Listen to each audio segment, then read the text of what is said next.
à la suite de ceci, il y a des questions qui nous permettent de savoir si nous avons compris. Donc, citer les différentes instances du psychisme humain. Donc, c'est la conscience et l'inconscient. La conscience est-elle souveraine? Au vu de tout ce que nous avons dit, on ne peut plus affirmer aujourd'hui que la conscience est souveraine. Elle fait partie de la vie psychique. C'est elle qui nous distingue des animaux. C'est elle qui nous fait saisir notre propre réalité. Mais elle est insuffisante à englober toute la réalité humaine. Sigmund Freud l'avait bien dit. La conscience n'est pas souveraine. Elle est suivie de l'inconscient. Parce que l'inconscient est ce par quoi nous trouvons du sens à certains de nos actes. En conclusion, la conscience, certes, élève l'homme au-dessus de tous les autres êtres et est, de ce fait, une marque de grandeur qui lui est accordée. Cependant, il est à noter qu'elle n'est pas la seule réalité du psychisme. Il existe un inconscient profond en l'homme qui le gouverne à son insu. Le psychisme est donc à la fois conscient et inconscient.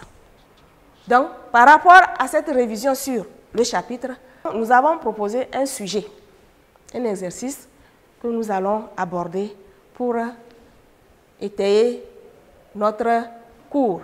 L'exercice d'application dit ceci. L'homme se définit-il essentiellement par la conscience? Tout comme notre méthodologie nous a enseigné, en face d'un sujet, il faut d'abord procéder à la maîtrise des concepts. Sans la maîtrise des concepts, on ne peut pas s'en sortir. La maîtrise, l'explication des concepts permet de rendre plus clair le sujet et d'aborder le problème. Donc, dans l'explication des concepts, nous avons l'homme. Se définit-il essentiellement et la conscience. Donc, après l'explication des concepts, il faut aller à la reformulation du sujet en termes clairs. La reformulation dit: l'homme se caractérise-t-il principalement par la conscience? Est-ce la seule instance qui caractérise le psychisme? Le problème, c'est la définition du psychisme, comme nous l'avons déjà dit dans le cours. Sur ce problème, il faut dégager une problématique. Et c'est quoi la problématique? C'est un ensemble de présupposés sur la question qui conduit à la question implicite. Et généralement, il faut partir d'un point de vue commun, que nous appelons opinion générale. L'homme se définit généralement par la conscience. Et très souvent, nous parlons de l'argument le moins convaincant. Il faut partir de cet argument pour évoluer progressivement. Le constat, c'est qu'il y a des manifestations psychiques qui échappent au sujet conscient. Alors, l'homme se définit-il essentiellement par la conscience? On a proposé un plan, la conscience comme élément de définition de l'homme. Dans cette partie, nous allons dégager la toute-puissance, montrer que la conscience est ce qui détermine l'homme, ce qui le définit. Alors, premier argument, c'est que la conscience est l'intuition plus ou moins claire qu'un sujet a de lui-même, de ses actes et de ses états. Grâce à la conscience, l'homme a le pouvoir de saisir sa propre réalité, c'est-à-dire ses pensées. On a déjà cité Alexandre Kojève. L'homme est conscient de soi, de sa réalité et de sa dignité. Autre chose, c'est que la conscience rend l'homme capable de connaître ce qui l'entoure. Conscience comme intentionnalité, conscience comme visée. La conscience permet de viser autre chose qu'elle-même, le monde extérieur. Toute conscience est conscience de quelque chose, disait Husserl. Troisième argument qui montre que la conscience est ce qui définit l'homme, c'est que la conscience dont l'homme est doué le conduit à juger moralement ses actes et ceux d'autrui. Rousseau le disait, la conscience est un juge infaillible du bien et du mal. Quand on est conscient, on ne peut pas poser un acte contraire. Mais nous constatons que la conscience est limitée dans son pouvoir. Qu'est-ce qui caractérise ces limites-là? C'est que si l'homme se définissait seulement par la conscience, comment expliquer le fait que certains phénomènes psychiques ne bénéficient pas du témoignage de cette conscience?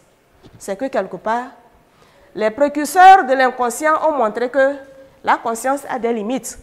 Et ces précurseurs, nous les appelons généralement les psychologues classiques, qui sont Descartes et à sa suite Alain, Sartre et autres, qui ont montré que la conscience était ce qui définit l'homme.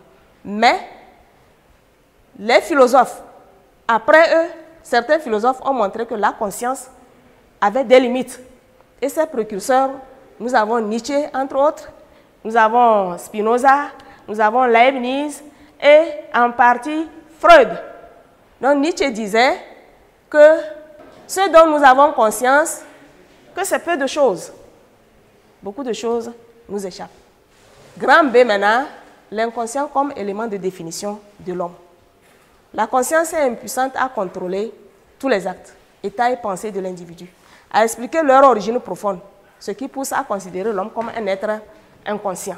Deuxième argument, l'inconscient est tout phénomène psychique qui échappe au contrôle de la conscience.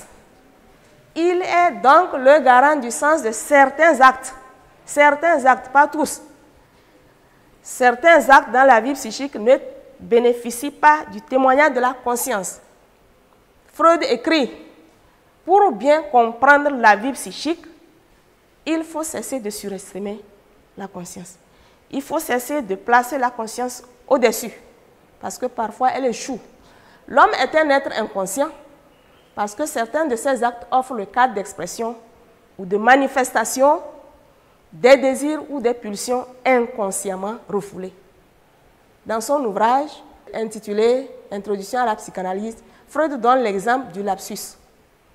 Nous l'avons déjà dit dans le cours, le lapsus lingueux produit par le président d'une assemblée, qui, au lieu de dire « je déclare la séance ouverte », il la clôt sans l'avoir ouverte.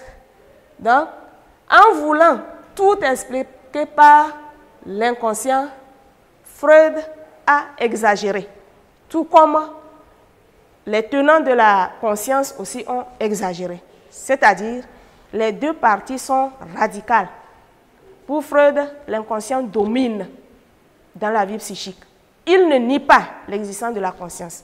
Il dit la conscience est là, mais elle est faible. Elle est un petit cercle. C'est l'inconscient qui domine. Alors, lui aussi, il a exagéré. Qu'est-ce qu'il faut retenir? Vu ce qui précède, n'est-il pas plus exact de dire que l'homme se définit à la fois par la conscience et l'inconscient? C'est, troisième partie, l'homme comme un être défini à la fois par la conscience et l'inconscient. L'homme est un être chez qui se manifestent des faits conscients et inconscients. Spinoza écrit « Les hommes sont conscients de leurs actions, mais ignorants des causes par où ils sont déterminés. » L'homme est un être irréductible à la conscience et à l'inconscient. Selon Hegel, l'homme n'est pas tout à fait clair ni tout à fait obscur à lui-même. Donc ces auteurs que nous avons abordés ont été abordés dans le cours, mais il y en a beaucoup qu'on n'a pas fait cas. En conclusion, l'homme se définit autant par la conscience que par l'inconscient. Donc sur ce, nous allons nous séparer, mais sur un exercice de maison qui vous permet de réviser ce que nous avons fait et résoudre le sujet. L'homme est-il conscient de tout? Donc vous allez l'aborder pour la prochaine fois. Étudiez, mettez en pratique tous les conseils que vous recevez de la part des uns et des autres. Les examens auront lieu. Donc si Dieu nous donne l'occasion, nous allons revenir les séances prochaines sur les méthodologies. Je sais que c'est votre problème, le problème des élèves de terminale en philo, c'est le problème de méthodologie. Nous allons revenir sur ces exercices et vous allez mieux comprendre.